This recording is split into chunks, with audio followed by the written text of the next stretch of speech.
निःशुल्क रूप से मिलनी चाहिए। क्योंकि एक बार को आप सोचिए, आखिर उस बच्चे की गलती क्या होती है जो एक गरीब घर में पैदा होता है और उसको बेहतर शिक्षा से वंचित होना पड़ता है। शिक्षा के सामने एक पैसे की दीवार खड़ी है, जो जितनी ऊंची दीवार लांघ सकता है, जो जितना अधिक पैसा शिक्षा पे खर्च कर सकता है, वो उतनी बेहतर शिक्षा पा सकता है। लेकिन अगर एक देश एक है, लोकतांत्रिक देश है, तो शिक्षा भी सबको एक समान रूप से तो मिलनी ही चाहिए।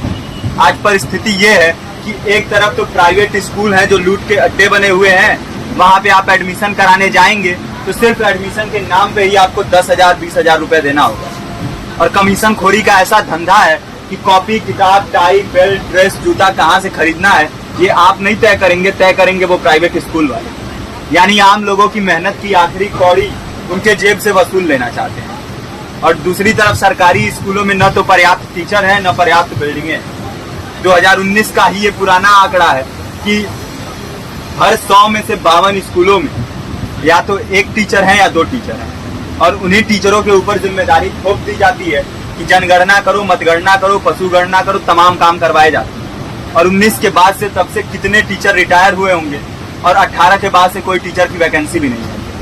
आप खुद भी सोच सकते हैं ये परिस्थिति और कितनी बिगड़ी हो। इसीलिए हम लोग ये मांग उठा रहे हैं, चाहे कोई राष्ट्रपति का बच्चा हो या किसी मजदूर का, सबको शिक्षा एक समान मिलनी चाहिए और निःशुल्क रूप से मिलनी चाहिए। प्रेमचंद ने अपने दौर में भी कहा था कि एक सभ्य समाज में ऊंची से ऊंची तालीम मुफ्त होनी चाहिए और इसका पूरा खर्च गवर्नमेंट को उठाना चाहिए, क्योंकि हमारे देश को फौज से ज्यादा आवश्यकता तालीम की है। और शिक्षा से जुड़ता हुआ ही दूसरा मुद्दा हम लोग उठा रहे हैं।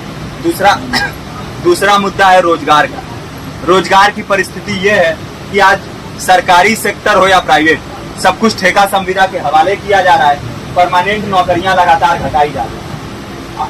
इसी रेलवे में 1995 के आसपास लगभग 18.5 लाख कर्मचारी काम करते थे, लेकिन आज उनकी संख्या 12 लाख थी।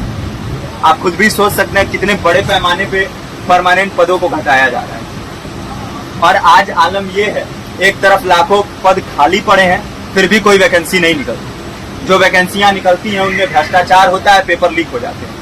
RO, UP police, BPSC, SSC, CGL, ऐसे तमाम पेपर लीक हो चुके हैं, आप लोग भी जानते ही। अभी नीट की धांधली में ये पता चला कि एक एक पेपर 30 लाख से 50-50 लाख रुपए में बेचा गया। हम और आप तो ये पैसा नहीं दे सकते। पूरी की पूरी कारस्तानी सरकार, प्रशासन, शिक्षा माफियाओं की होती है। और भुगतता कौन है?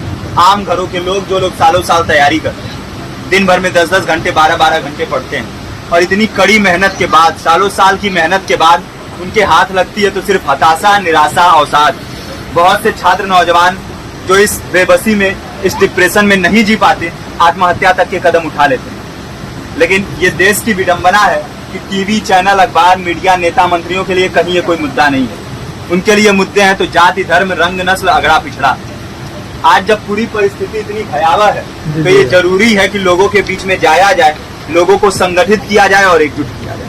क्योंकि आज अगर अपने मुद्दों पर बोलेंगे नहीं तो कल को ये परिस्थिति और बिगड़ेगी। हो सकता है ले दे के अपनी जिंदगी तो हम लोग काट ले जाएं, लेकिन आने वाली पीढ़ियों को क्या भविष्य देके जाएंगे, ये भी सोचने वाली बात है।